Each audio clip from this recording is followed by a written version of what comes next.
Now let's assume our preliminary schedule is fine and we would like to go ahead and turn it into a more detailed one. Due to the fact we created resources without breaking them down, a consolidated resource such as structural foundations will not display any user field values upon selection.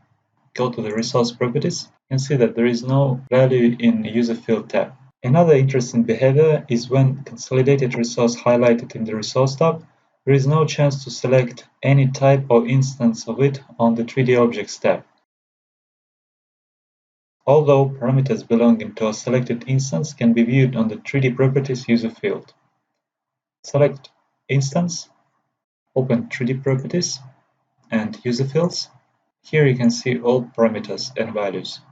Select Structural Foundations and make a right-click, Expand, Branch. Inside the Structural Foundations group, we have a slab, cap, and piles as a steel pipe. As we checked earlier, all parameters belong to instances. Everything seems alright.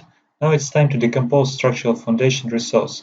Select Structural Foundations and go to Assign Resources. Select Resource Wizard under Selected Resources. For this time, select the first option, Assign to Existing Resource. Click Next and select a resource.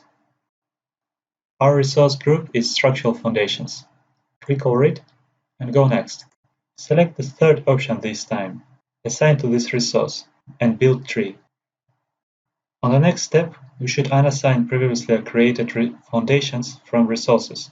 In order to proceed, we simply have to tick the Unassign box and click Finish. Now let's open Resources tab to see any changes. Besides structural foundations, tree structure has been created, and if we drill down and select Foundation Slab, we can see that its properties have been transferred from 3D Property user fields to Resource user fields. Meanwhile, on the Gantt chart, pay attention to the number of created resources. Let's click over the column heading and drag it next to the duration. Pay attention that amount of assigned resources to structural foundation has increased from 1 to 23. The best practice before starting task decomposition is to unassign assigned resources from it.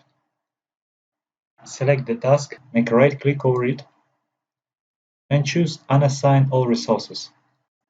Now we should select the structural foundation components in order we prefer to build them.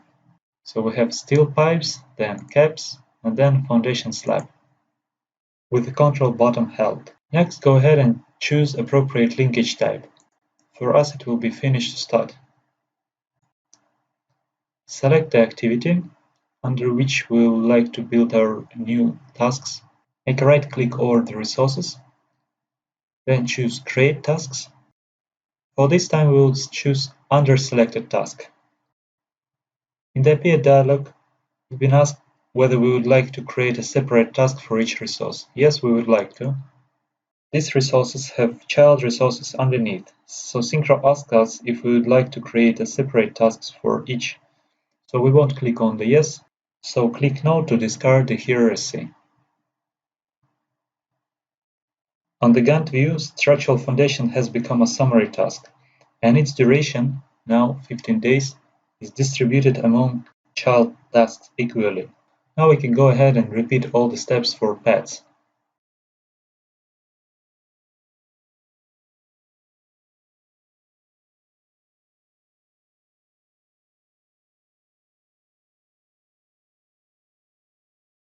After it's done, just create a linkage between foundation slab and pet 2. Select foundation slab, pet 2, go to the plan, and select link as chain, and reschedule. So this way we can decompose all our resources and create new activities or complement the existing ones based on the new resource structure.